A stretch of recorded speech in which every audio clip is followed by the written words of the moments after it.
কেমন হবে যখন আপনি পৃথিবীর সবচেয়ে বড় রেইন ফরেস্ট অ্যামাজন এক্সপ্লোর করবেন, যেখানে এমনও জায়গা আছে মানুষ আজও পৌঁছাতে পারেনি। তবে এখানে ছড়িয়ে রয়েছে যন্ত্রণাদায়ক বুলেট অ্যান্ট থেকে শুরু করে এমন একটা প্রাণী যে বিদ্যুতের ঝটকা দিয়ে শিকার করে থাকে।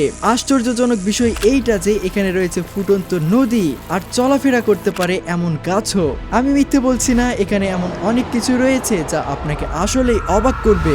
শুরুতে আমরা যদি জঙ্গলের মাঝে প্রবেশ করি তাহলে আমাদের মনে হবে জঙ্গল বেশ শান্তই আছে, কিন্তু এখানে এমন এমন বিপদ লুকিয়ে আছে যা কল্পনাও করতে পারবেন না।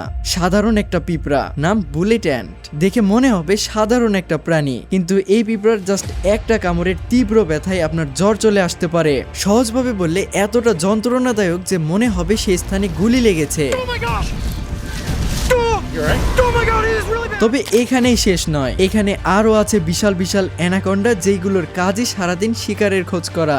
বলে রাখি, এই অ্যানাকন্ডারা সাধারণত 20 থেকে 25 ফুটের হয়ে থাকে, কিন্তু টাইটানো বনামে এই জঙ্গলে এমন এক অ্যানাকন্ডার স্কাল পাওয়া গিয়েছে, ধারণা করা হয় যে এটা প্রায় 42 থেকে 47 ফুট লম্বা। বলা যেতে পারে আস্ত একটা ফুল সাইজ স্কুল বাসের সমান।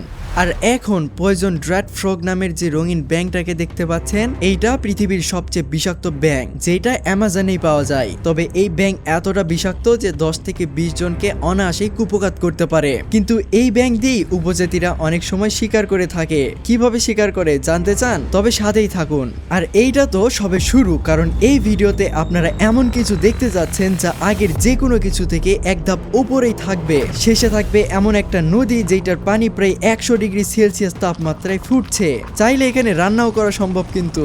আর এবার আমরা যাব অ্যামাজনের আরো গভীরে, যেখানে লাখ লাখ বছর ধরে অনেক উপজাতিরাই বসবাস করে আসছে। তারা এখনো জানে না তাদের জঙ্গল বাদেও অপেক্ষা করছে একটা আধুনিক দুনিয়া। যাই হোক, তারা এই জঙ্গলকে শুধু জঙ্গল হিসেবে দেখেন না, তারা এইটাকে টিকে থাকার মাধ্যম হিসেবে দেখেন। যেমন ধরুন, জঙ্গলে চলতে চলতে হঠাৎ তৃষ্ণা পেয়ে গেল, তখন তারা করবে কি, এইরকম একটা গাছ খুঁজে বের করবে এবং তা থেকে পরিষ্কার মিষ্টি পানি পেয়ে যাবে।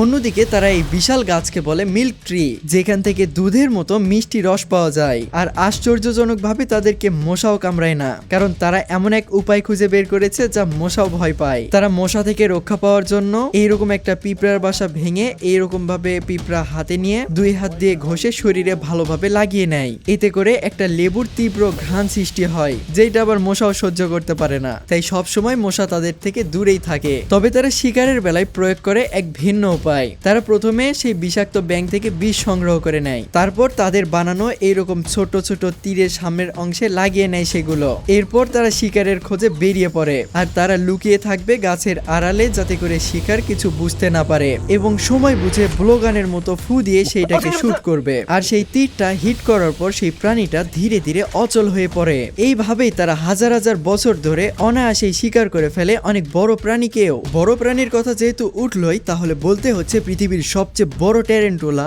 গলিয়াথ বার্ড ইটার নামের এই ট্যারেন্টুলা, যেটা অ্যামাজনেই পাওয়া যায়। সাধারণ ট্যারেন্টুলা 5 সেন্টিমিটারের হয়ে থাকে, কিন্তু এই ট্যারেন্টুলা 30 সেন্টিমিটার পর্যন্ত বড় হতে পারে। তবে খাবার হিসেবে প্রাণীটা পোকামাকড় থেকে শুরু করে ব্যাঙ, এমনকি ছোট পাখিও শিকার করে থাকে। কিন্তু এখনো আপনাদের বলা হয়নি, জঙ্গলের অনেক অনেক অজানা প্রাণী থাকলেও নদীতে রয়েছে আরো বেশি ভয়ানক প্রাণী। নদীতে ওত পেতে থাকে কুমির, অ্যানাকন্ডা, পিরানা মাছ থেকে শুরু করে এমন একটা অদ্ভুত ইল আছে যে 870 ভোল্টের বৈদ্যুতিক শক দিয়ে শিকার করতে পারে। আসলে ইলেকট্রিক ইলের শরীরের প্রায় 80% বিশেষ ধরনের বৈদ্যুতিক অঙ্গ দিয়ে তৈরি। এর অঙ্গগুলোতে হাজার হাজার বিশেষ ধরনের কোষ থাকে। সবগুলো যখন একসাথে সক্রিয় হয় তখন বেশ শক্তিশালী বৈদ্যুতিক শক দিতে সক্ষম হয়।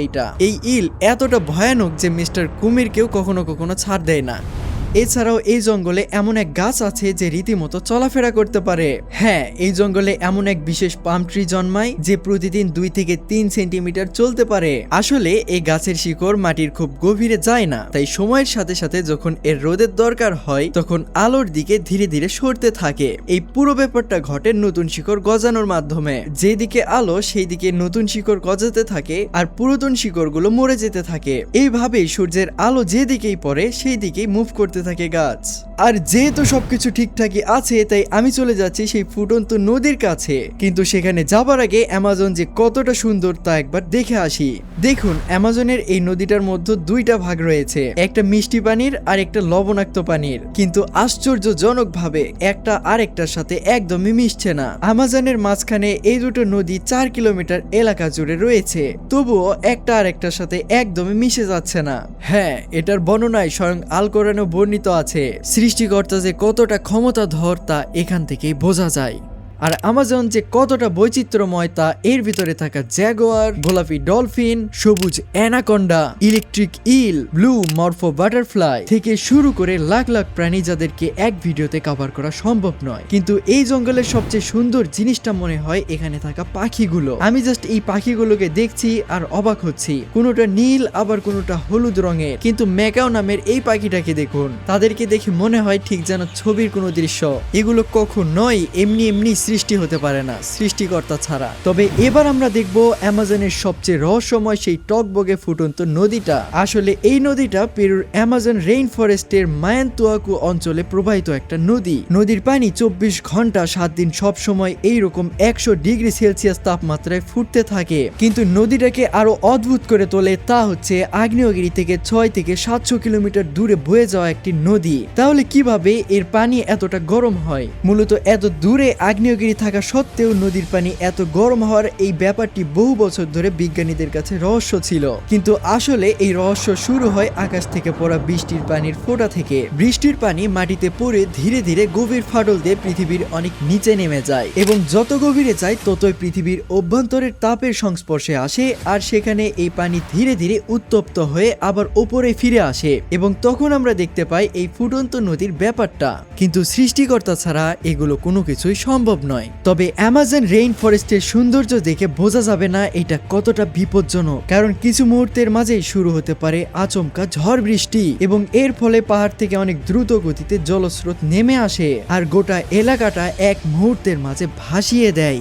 আর আমিও যেতে চাই এই অ্যামাজন রেইন ফরেস্টে, তাই আপনারা সাবস্ক্রাইব করুন।